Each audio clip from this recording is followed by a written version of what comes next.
So today's review is Bookish with Benefits by Alia Smith. This was adorable, charming. It was your typical Hallmark romance. Imagine How to Lose a Guy in 10 Days, The Hating Game, and a little bit of book lovers thrown in. Lara doesn't believe in fairy tale endings. She edits romance novels for a living, but thinks that love stories are better left on the page. She's sharp, she's skeptical, and totally over happily ever after. Rory Keane is your cocky, sunshiny, best-selling romance author, and he's suddenly hit writer's block. With a deadline approaching and his story falling apart, he needs somebody to help him get back on track. Cue Lara. They come to this mutual arrangement. She'll help fix his book and he'll help her loosen up and have a little fun. With no feelings, no mess, just late night edits and a sprinkle of chemistry. But as all Hallmark, go, they work together, fiction starts feeling a lot like reality. I have to admit, I do enjoy a good grumpy sunshine trope.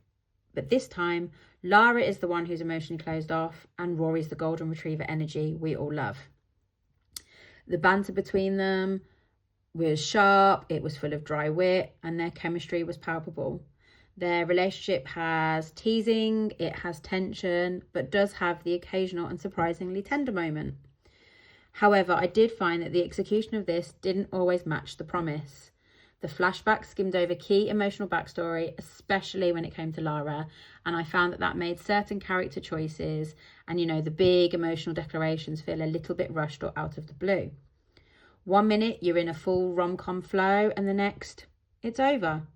I get the Hallmark-esque vibe that it was going for, but it could have used a bit more breathing room before wrapping up to really land that emotional payoff.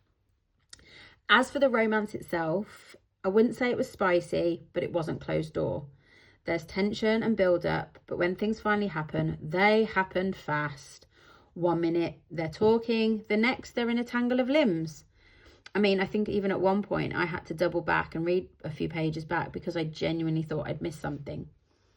However, that being said, the story lent more into an emotional development than physical intimacy, which worked well for their character arcs.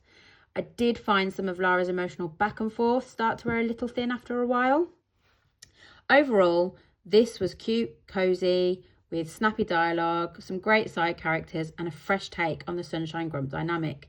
It didn't quite sweep me off my feet, and I found myself wishing for a little more depth and a smoother landing, but it definitely made me smile, and sometimes that's enough.